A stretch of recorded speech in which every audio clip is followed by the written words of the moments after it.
Let's see how we use S3, short for Simple Storage Service in Amazon. If you go to your AWS console and then search for S3,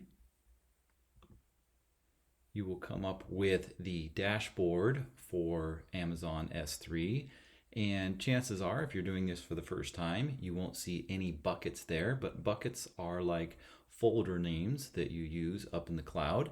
And let us go ahead and create a brand new bucket or a place to store our files. So I'm going to click Create Bucket. And we have to give this a globally unique name and use just simple punctuation in there like periods and hyphens. So one of the simplest ways to get a globally unique name for your bucket or your folder in the cloud is to start off with the date like 2023 10 1, and then maybe put in your initials and then like my private bucket. Now one thing about S3 buckets is that when you first create them, by default, nobody in the world can access them except for whoever it is that you are logged in as. Now, you can change the permissions on that. You can also change the bucket such that it is a public website, but by default, the bucket is created with private permissions so that only you can access it. Okay, another interesting fact is that your bucket is created in a particular region, so you have to decide where you are going to put it.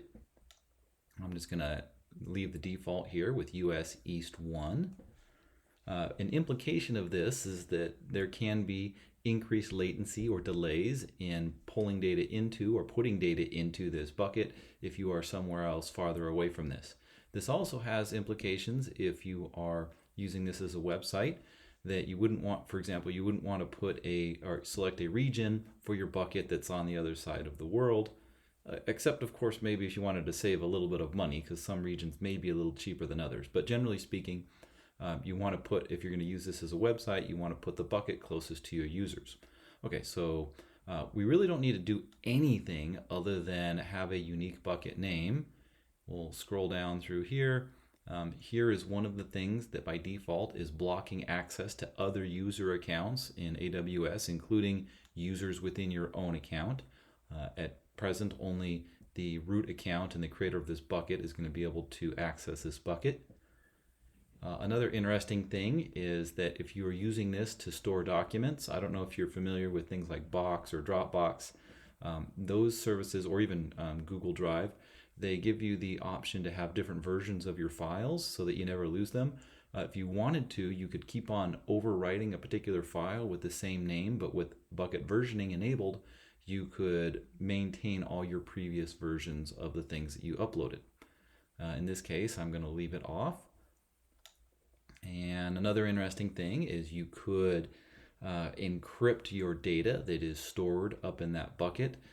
Why would you encrypt it? Well, this isn't likely to happen, but the idea here is that what if somebody broke into AWS's architecture and they could physically access your file on whatever hard drives it's sitting on?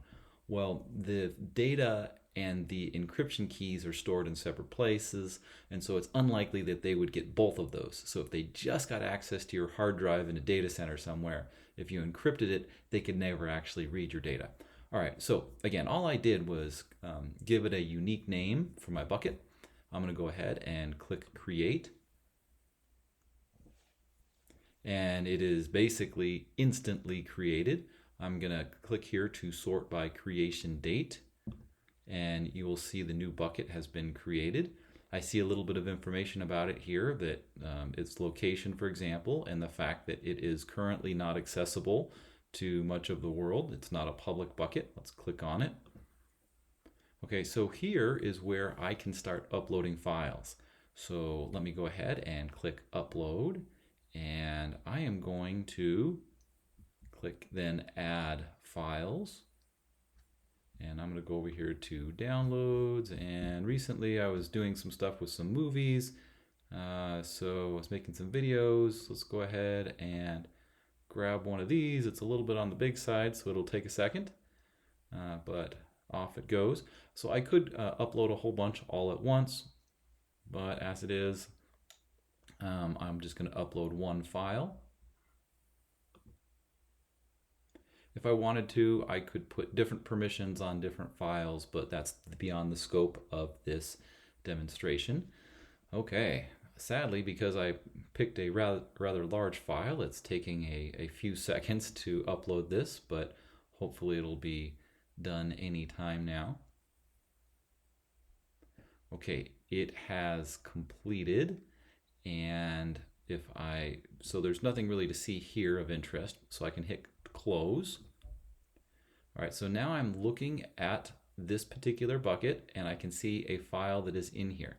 Let me go ahead and click on this file name. And this right here is the object URL, which implies that you could access it from the web. I'll go ahead and click this copy link right here. However, I get this access denied message. So by default, what is in here is private. It can't be accessed as a website, but you can read tutorials on the web for how to turn your bucket like this into a website. For now, I just wanted to demonstrate the fact that you could put your objects or your files into here. And one of the nice things about this is that the storage is relatively cheap compared to other options in managing it yourself. And also it's very durable. All of your files are put into 3 separate places, and there's virtually no possibility of it ever being lost. So this is a great option for private storage.